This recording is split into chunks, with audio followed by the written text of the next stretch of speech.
Hey, how's everybody doing? Welcome back to the Hot Rod Workshop. Today, it's going to be a quick video going over the homemade shrinker stretcher stand. So this is the homemade shrinker stretcher stand that I've been kind of piecemealing over the past 3 or 4 months, and I think it's about time I give it some real time to finish up.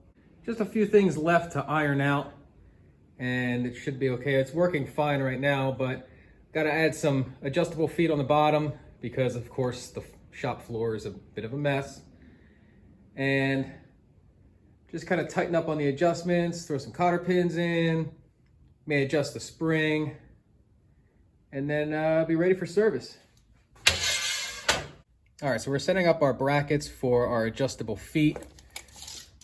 And what we want to do here is pull from one side. Each bracket's going to be 2 inches wide with a center line of 1 inch for us to drill our hole for our foot. Now, the bandsaw blade is the 1/16 of an inch thick. So what we can do is pull from one side, mark 1 inch for our center line of our hole, and mark 1 inch again for our cut line. We could still pull from the side, pull 1 inch, and compensate for the blade a 1/16 of an inch thick. Go back to our inch line here, go 1 inch and a 1/16 again. That's our cut line. Go back to the singular inch mark again, go 1 inch and an eighth, mark it, go back 1 inch and an eighth, mark it. Go back 1 inch, 3/16, go back 1 inch, 3/16, and so on. That way we can pull from one side, make our marks, we're compensated for our blade before we even enter the saw.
All right, so the adjustable feet definitely made a big difference.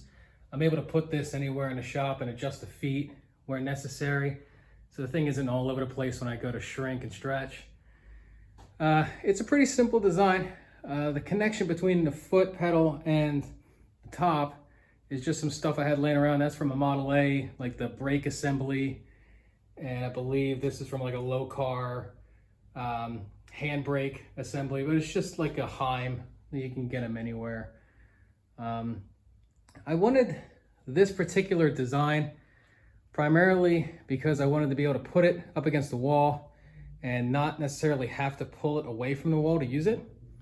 And if I could prove that it would work, I was going to build another one 100% identical from this one as a stretcher if this one were to be set up to shrink, and just set it up right next to this one in the shop. Some of the double pedal units that I've seen out there, they like to place the other body really close to the one that you're using. And if you have some structure here and you're looking to shrink over here, I could see it being an issue if you're clashing into the other body there.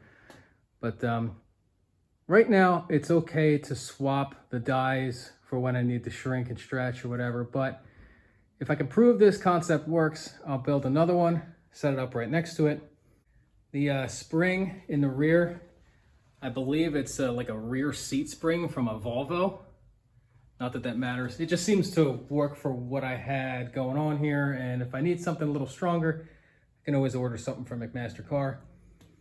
But I've been kind of using this as I keep upgrading it. I kind of like trying some things and seeing if anything flexes or moves so I can, plan ahead and adjust accordingly. But so far, I think we almost have it here. It's almost ready for paint. And I've been using it heavily recently. I've been kind of working on the, I guess you can call it the elephant in the room, the roadster pickup. It's the front cowl is from like a late 20s Auburn that I shortened 6 inches. The doors are rear touring doors from a Model T. And the channels around the door are just made out of 18 gauge, 2-inch strips of 18 gauge that I bent 90 degrees, and I've been slowly shrinking stretching the edges to make them work with the doors. So I have them both set up with a appropriate gap in between, and right now it's just structured. I'm trying to figure out what I want to do with the rear. I had the original tub section that I cut in half to see if it would work. I think it's going to be a lot more work just to make this work with, not only with the body that I have, but with the truck bed I plan on doing. I plan on doing just like a traditional Model A style truck bed. So I think what I'll do in order to simplify things, this is like the separation panel between the driver and the rear passengers.